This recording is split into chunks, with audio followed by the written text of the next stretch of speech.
On this episode, I'm talking to a party planning entrepreneur who discovered an opportunity to create a product that she couldn't find anywhere else. You'll hear how she found inspiration, the risks that she took to get it off the ground, and how she found success by actually scaling back. You'll also get some tips and ideas for planning your own puppy celebrations. Are you ready to get this party started? Let's do it. Welcome to the Wear, Wag, Repeat podcast. I'm Tori Mystic, here with my dogs Lucy and Bert. Together, we're interviewing cool, creative women entrepreneurs in the pet industry. Do you dream of working alongside your dog? Then sit, stay, and listen to the latest episode to find the inspiration and resources that will help you grow your own dog-inspired business. Mandy Diaz is the creator of Pawty in a Box, the first birthday party accessories decor kit in the US for dogs. It was created on February 14th, 2014, when she celebrated her beloved Nuba's birthday party, but couldn't find any themed party items made for dogs that were actually cool. This is where the idea for Pawty in a Box came to life. She decided to create an exclusively designed dog party decor kit that took the stress out of decorating for parents on the go, providing all of the decor items needed in one box. Nuba passed in 2016, but you can still catch a glimpse of him in her logo, and with every purchase, his memory is kept alive by celebrating your dog. So go on, celebrate your dog's birthday or gotcha day. After all, they are only here to give us love. I love that. P.S. Mandy also rescued a delicious American Bulldog pit mix whose name is Handsome, and they're living happily ever after in Miami. Hey, Mandy. Yes, true story. It's like a little fairy tale. Yeah, he saved me, so. Aw, I love that.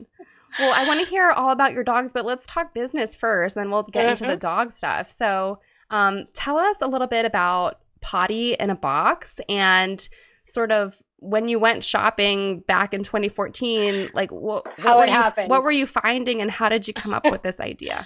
So my Nuba used to go to daycare, and I work in the events industry, right? And when I went to pick him up one day, and his teacher was like, "Oh, hey, sus, Bailey's mom is celebrating his birthday this weekend, and she's having these amazing games." And it so happened that was his, like, it fell on his birthday as well. And I was like, oh, wait a minute, Bailey's mom cannot beat me at this birthday thing. I work in events, like this, wait a minute, it's on, lady. So I went to my local party store. I went to a couple different places, and I really wasn't finding anything that was contemporary, that was super cute, and nothing that was dog themed that just really went with us, right? So of course, I called the linen company, and so everybody came together. We did beautiful, great party. That's how the idea for Pawty in a Box came along, because I couldn't find any product that was specifically curated and designed specifically for dogs. So that's how that happened. Interestingly enough, in listening to your podcast a couple of weeks ago, I was listening to a conversation you were having. I can't remember with who it was, but like, how do you make a product? I've never made a product ever before, right? So Google was my friend. I Googled, but the first thing was the presentation, right? So I thought, I'm going to make a dog house. If you see my first prototype, you would laugh. It was a dog house. It was huge. I had it done in some box company in Iowa. It was $700. I was like, oh my gosh, am I doing the right thing? But whatever, if I'm going to do this, I'm going to do it. And the original design, that would have never fit on any store shelf. It would have had the linen inside of it. I was planning a wedding in a dog box kind of thing. So that's how that started, right? I got my first prototype and I was like, okay, this is not going to work. It's huge. Yeah. So that's how the whole concept started. I love that story though. You I feel like you have to try it to see what it's going to be like. And and just go for it. And sometimes it comes and it arrives and you're like, oh, this doesn't work at all. Right. And then you don't have to stop or cancel or quit your dream or anything, but you just kind of like find a way to pivot, and make it work. So that's a really awesome story. So wait, okay, I want to know, what was the theme of that first party that you planned? So it was it was a huge doghouse, right? And it was yellow and gray because that was those colors were very in style, that combination in 2014. So I didn't really go with, and it was a chevron pattern when everything was chevron, right? So, and I'll tell you a little bit more about the themes and how they came along a little bit later on. But yeah, so it was pretty much yellow and gray and contemporary. I didn't go with any specific theme just because I wanted it to be very kind of neutral, so to speak. Right. And so when you had that first party, like I would imagine, you wanted to see like how people were going to, probably people's reactions right, sort of led you to think this could be a good business idea, right? Were people just like so impressed and amazed? And yes, absolutely. 100% from the business side, yes. But even further than that, seeing people's reactions and everybody bringing their dogs, whether they were rescues or not, right? It's just creating the memories with our fur kids, and now a lot of these dogs have passed and we look back at their birthday pictures and it's like, we're so thankful. I've gotten so many letters from a lot of my clients, that thanking me for creating such a beautiful, it's about the experience, right? And creating those memories with our dogs that give us so much love. That at the end of the day, that's what it is, Yeah, and I think having an excuse to like do something unique with your dog and take some photos, because then you'll have those photos forever. And they're not with us long enough, so we need to make the most of every moment. Exactly. So then after that, yeah, tell me. So, okay, you got this like big giant box, huge giant box, and then it was like I design events, right? That's what I do for a living. But then I was like, I'm not a master designer at Photoshop. Like, how do I come up with, and I started just pretty much piecing ideas together. And, I had these Pinterest boards and, just different boards, just with ideas. And I think when you put it out, I know when you put things out there and you, and you're really committed and focused on what it is that you want to do, things will come to you, right? And it so happened that a friend of a friend was like, oh, do you know that this person, like, she works on product design? And mind you, I've been talking to this person for 7 years. I really didn't put two and two together. So then I had the conversation with her and she was like, this is exactly what I do. I can make your vision come to life. And I was like, oh my gosh, fantastic. I have like 12 different themes, and so then we started working on on all of the components inside of the box, which are on all of the templates first, what works for a dog, because if they're running all over the party, so things wouldn't break, what I wanted to have in the box and stuff like that. So that was a process, and it was a long process, right? Because going to the design part, I wanted to keep it very, so to speak, neutral in the color palette so that you could decorate with cookies or, cakes or florals, whatever you want to add to the overall table design. Awesome. Okay, so I'm trying to like put together a little timeline of how you did this. So you had like the big crazy box that was like, that's not going to work. Then you streamlined down, but you streamlined to 14 different concepts. Yeah. But that's no. We write it down. It down. We're now at 7. Oh, okay. We're now at 7. Yeah. I was like, I love it. This girl goes big. So I had to scale back. Yeah. Okay.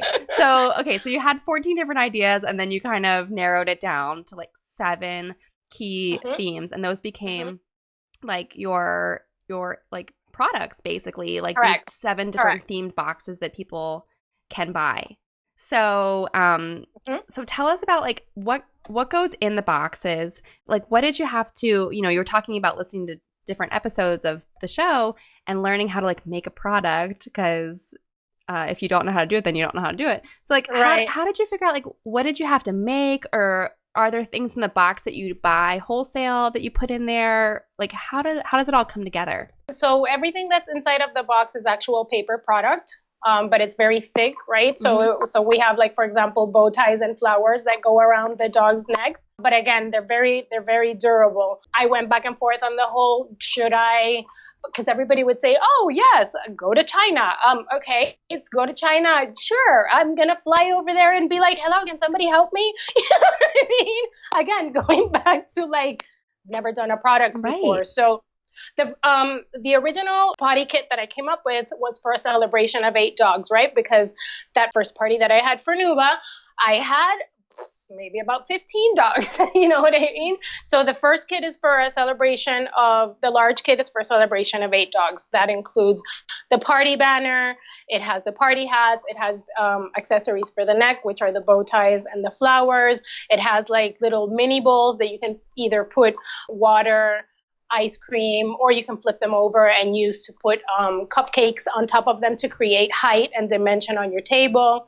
I have cupcake wrappers as well because dogs don't share. Dogs are not humans, right? Like, dogs can get very aggressive. So for me, it was very important to include cupcake wrappers so that every dog has a little cake, right? Yeah. You have treat containers. So it's pretty much all of the decor pieces that you need. Or just, I mean, I don't have any cookies or cupcakes in it just because food is not my industry. It's design. It's the design aspect of it. So I wanted to make it very easy for those parents on the go to not stress out and just get the box, decorate, buy their cookies, buy their cake, and you got a super cool party. I love that. And I think it's such a good idea too, because like the food element, I think, takes it to like another overwhelming level for you, because like some of that's perishable. Certain dogs don't eat gluten or chicken or different things. And so this way people can get like the look and the vibe from you, and then they can do like whatever kind of food or treats, or even if they just want to have like strawberries or whatever for dogs. Exactly. I mean, there's so many dogs with so many dietary restrictions that, you know, I really I'm not even interested in going that route. I'm going to stick to making the party pretty, and that's it. I mean, that's what I do. Yeah, I think that's such a smart idea. Okay, so we're at the boxes. We know what's in the boxes. Now, where do you keep all of these, and how do you send them to people? So I keep them in my house. I have a whole storage room.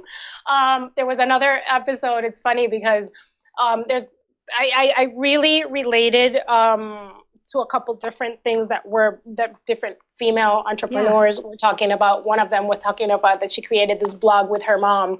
My mom's the one that helps me, right? I don't want to say that I'm a one-woman show, but my mom's the one that's like... That's a continuing theme. I've had so many guests on here who their moms help them so much. And actually, when I interviewed Holly from Teddy Maximus, I asked her about, at the end, I always ask people for like tips on resources or tools they use.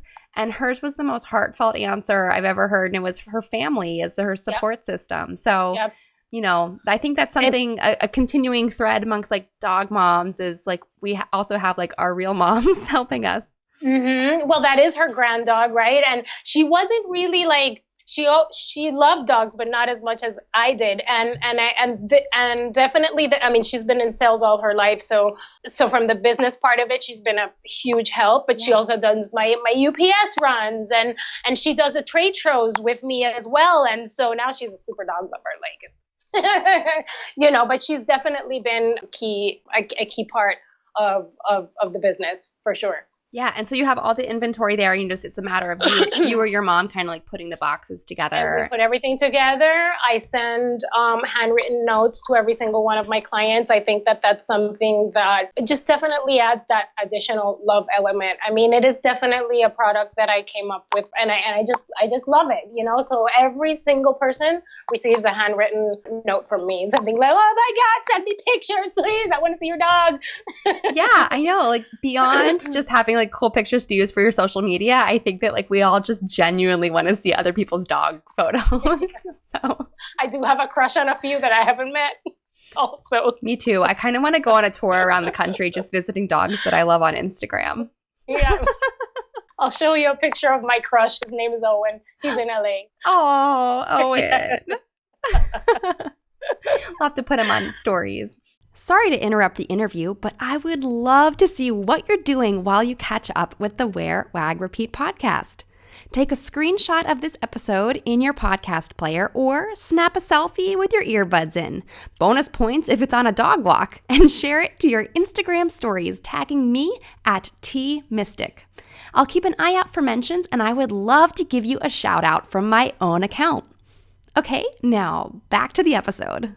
So out of all these themes, is there one that stands out as your favorite that you were like so excited about? So my personal favorite is the disco Pawty theme.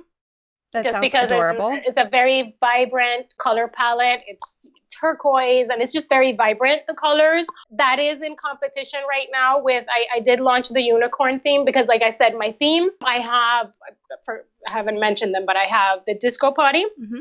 I have a black tie Pawty. It's all, and again, all of these have some type of dog related icon to them, right? So the disco Pawty is very vibrant. It's turquoise. It has like this dog, like with geometric color. Like this dog in a geometric pattern with vibrant colors on it. The black tie Pawty has a balloon dog and it's black and white. I have You Are My Rough Shine, which is gray and yellow, and it has a dog paw on it. I have a Garden Party Shabby Chic theme that it's all like pink and green. And I also have a Pup Stash Pawty, which is blue and kind of like brown, that has the everything is like a mustache theme.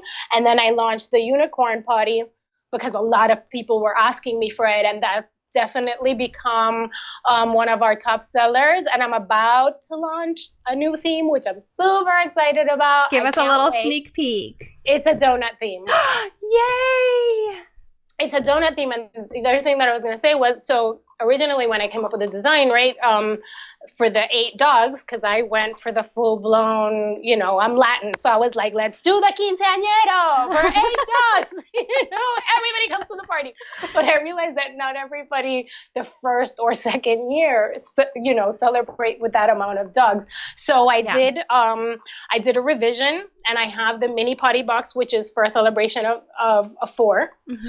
And now the donut theme, which is our new fabulous, amazing theme, I'm actually launching my first Bark Day box, which is for a party of 1.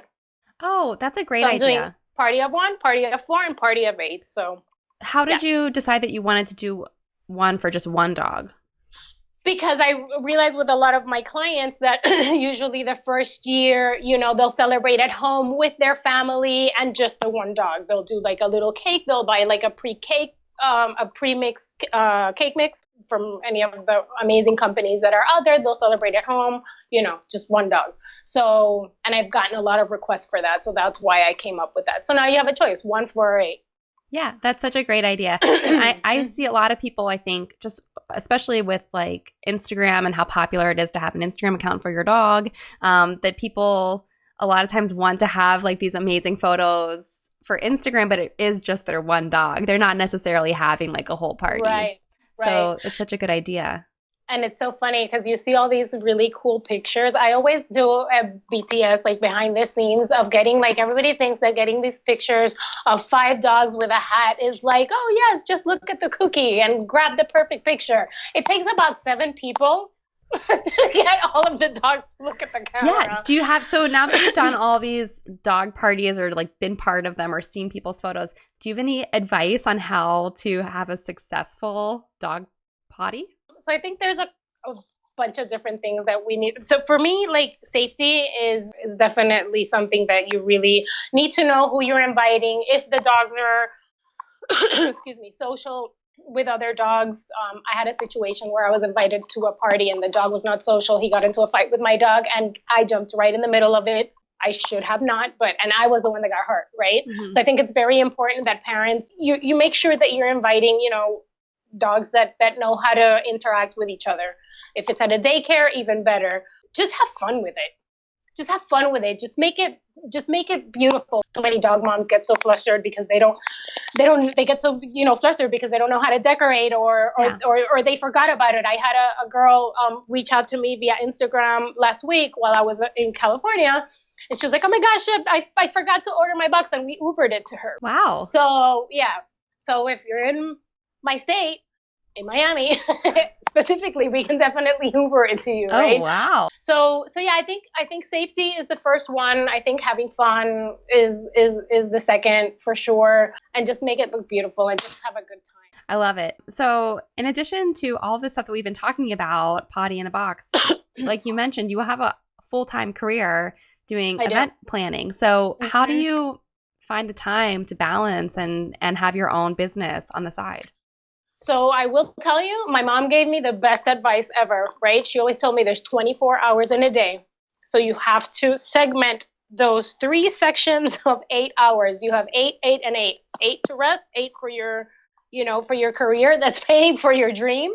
And then you have to, use those other 8 hours wisely. And I think I know it's definitely about time management. So if you know how to manage your time properly and schedule yourself accordingly and to the T, everything is possible. You can definitely make it happen and have time to nourish yourself, to take care of yourself as well, because if you don't take care of yourself, then everything else, falls apart. Yeah, so, you'll get burnout. So it's definitely 100% time management. Do you use any kind of apps or tools or websites to help you keep track of your time and be efficient? So with time management, I really have to schedule everything on my calendar. Mm-hmm. If it's not in my Outlook, it's not happening. If it's not there, it's not. So that's what works for me. Awesome. Constant reminders. I know. I keep your notifications on. Mm-hmm. Actually, I almost missed the recording of this show because I was out walking the dogs at the time that we were supposed to do this interview. So I tried to, and I had it in my calendar, but the notifications got turned off. So that is an important little tip that I just learned this morning. Is there any other advice that you would give to other dog moms who want to pursue their dreams of working alongside their dogs in some way? So I would say just do it, right? Again, I did not have any experience in product design, and I'm still figuring it out along the way. I think it's important. I think it's very, very important, and I think it's a beautiful thing what's happening with women right now. And there's this whole movement of supporting each other, and I think it's really important to see what that looks like, right? So when you see, I've been very, very lucky that I have an amazing mentor that's been in the pet industry for 15 years. And she actually coincidentally reached out to me because she saw me on a magazine. She was on the cover of the magazine, and she's been an amazing mentor. So I think it's important for us to surround ourselves with women that lift us, go to different conferences, like Create and Cultivate, follow, forget about this whole TV drama where women are don't waste your time on that. We're in a new age. We're in a new era to lift each other up. And it's a beautiful thing when you find like-minded women that do the same for you and that inspire you and that are rooting for you. So just do it. And if you don't know how to figure it out, everything is on Google. Google it. I got a box for $700 in Idaho. I don't know anybody in Idaho. Just do it. And it doesn't matter, and that's the whole thing with entrepreneurship, right? It's not a straight line all the way up to success. You have to know that along that journey, right? Down the yellow brick road, you're going to hit, you're going to hit roadblocks. And so you just have to gracefully, you thought you were going straight and all of a sudden you have to make a right and all of a sudden you have to make a left, but that's part of the beauty of it. And sometimes we get frustrated, but just know that that's part of the journey. And it's not 100% all the time about winning. It's about what you learn along the way and just kind of morphing in and okay, this didn't work, then I'm going to do, the next one, or I'm going to try a different thing. And again, having a support system of incredible women that lift you is absolutely, it's definitely essential. Yeah, I totally agree. And I think if someone's doesn't know where to start to find that community, I would just start with your local dog mom community. I've met so many awesome people who, through our passion for dogs, we now connect to celebrate our dogs' birthdays or just to get together to meet up at a dog-friendly bar or something like that. And it's just great to have that network of people who support you, even if that support is just liking your photos. But I think meeting up in person is kind of what takes it to the next level. Because they're not, these aren't people who I'm necessarily doing business with, or they might not even have a dog related business, but just having other women around you to support you is so amazing. Okay, well, so speaking of, somebody wants to be heard from. So he doesn't like the mailman. We heard Handsome barking. So tell us real quick, because we're like right at the end here. How did Handsome come into your life, and how did he get that name? Oh, because you see his picture, you know how handsome he is. So a friend of mine actually found him roaming the streets with a severely burnt back. He had his literally from hip to hip burnt. And then he got parvo as well. So he was in the hospital for about a month. He almost passed. Yeah. And then, there was a lot of people that wanted to adopt him because he was a street dog. And I was like, please consider me as his mama, please. And I won. So that's how that happened. And then, his name is Beau Handsome because his uncle that found him is French and he named him Beau. And then I kept calling him Handsome, Handsome, Handsome. And it's Handsome. Well, there you go. He's like bilingual, multicultural street dog. Right. That's so awesome. Well, Mandy, it was so fun talking to you. I want to just keep talking, but we're at the end of the show. So tell everyone where they can find you online or on social media. Definitely shop our Pawty boxes, whether it be on our Facebook page, Pawty in a Box, and that's spelled PAWTYINABOX. So Pawty instead of party in a box, Pawty like pot. Yeah. P-A-W. Dog mamas, you get it. Yes, exactly. Or on our website, it's pawtybox.com, PAWTYBOX.com. And you can shop on Instagram as well. So we're online. Awesome. Thank you so much for being on the show. You're welcome. Thank you for listening to the Wear, Wag, Repeat podcast. You can fetch show notes at wearwagrepeat.com. If you like what you hear, please hit subscribe so you don't miss an episode. And until next time, we'll see you around the dog park.